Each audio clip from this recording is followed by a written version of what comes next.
আসসালামু আলাইকুম। বর্ষা এনজিএল থেকে আপনাদের সবাইকে প্রীতি ও শুভেচ্ছা জানিয়ে আমরা আমাদের নতুন একটি ভিডিও তৈরি করতে যাচ্ছি। এই ভিডিওর মূল বিষয় হচ্ছে আজকে আপনাদেরকে দেখাবো আমরা পুকুরে কিভাবে এই চুনা প্রয়োগ করতে হয়। বিভিন্ন রকমের কীটনাশক থেকে এই মাছকে রক্ষা করার জন্য আমরা পুকুরে চুনা প্রয়োগ করি এবং লবণ প্রয়োগ করি।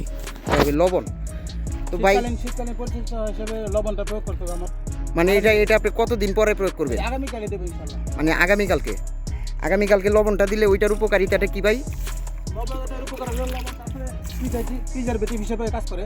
তো পুকুরে মাছের কোনো গা বা কোনো এই হলে ওটা মানে চুনটা আমরা প্রয়োগ করি এই কারণে, চুনটা একাধারে আপনার হলো ব্যাকটেরিয়া, পানির যে ব্যাকটেরিয়া থাকে, বিভিন্ন ধরনের ভাইরাস থাকে, ওগুলা ধ্বংস করে দেয়। আর লবণটাও পাশাপাশি আমরা বলতে পারি এইটার একটা মানে মাছের জন্য ঘা পাঁচরা এরকম একটা জিনিস আপনি রক্ষা করার জন্য এটাও কার্যকারিতা ভূমিকা রাখে। তো এই পুকুরটা মূলত একার পক্ষে সম্ভব না পরিচালনা করা, বা একটা পুকুরে মাছগুলা এই যে দেখেন আপনারা এখানে রাতে মাছগুলা পাহারা দেওয়ার ব্যবস্থা করা হয়েছে। এই মাছগুলা প্রায় আজ থেকে 3-4 মাস যাবৎ এখানে এই ছাড়া হয়েছে।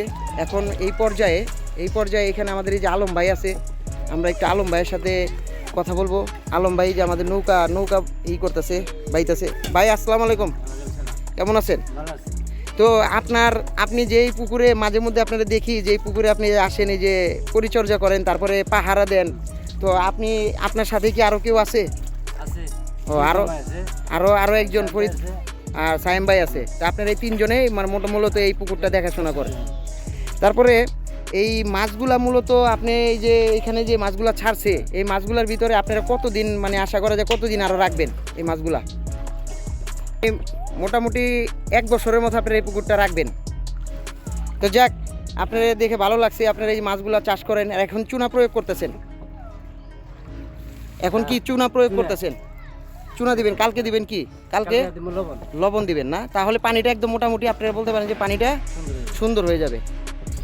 এই পুকুরে চুনা প্রয়োগ করা, তারপরে লবণ স্প্রে করা, এগুলো মূলত করা হয় পুকুরের এই পানিটা যাতে আপনার হইলো এই ভাইরাস মুক্ত থাকে, পানিটা পরিষ্কার থাকে। খৈল সার এগুলোও দেওয়া হয়। তো আমরা ভাইয়ের কাছে জিজ্ঞেস করব যে এই পুকুরে যে ভাই মাছগুলা চাষ করছে, এই মাছগুলা মূলত এখন যে মাছগুলো আছে মূলত কি মাছগুলা এখানে আছে?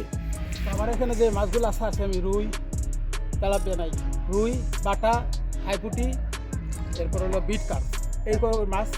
আসলে মাছগুলো আমি ছাড়ছি খুব শখ করে। আমি এই মাছগুলো অন্তত 1 বছর আমার পুকুরে রাখবো।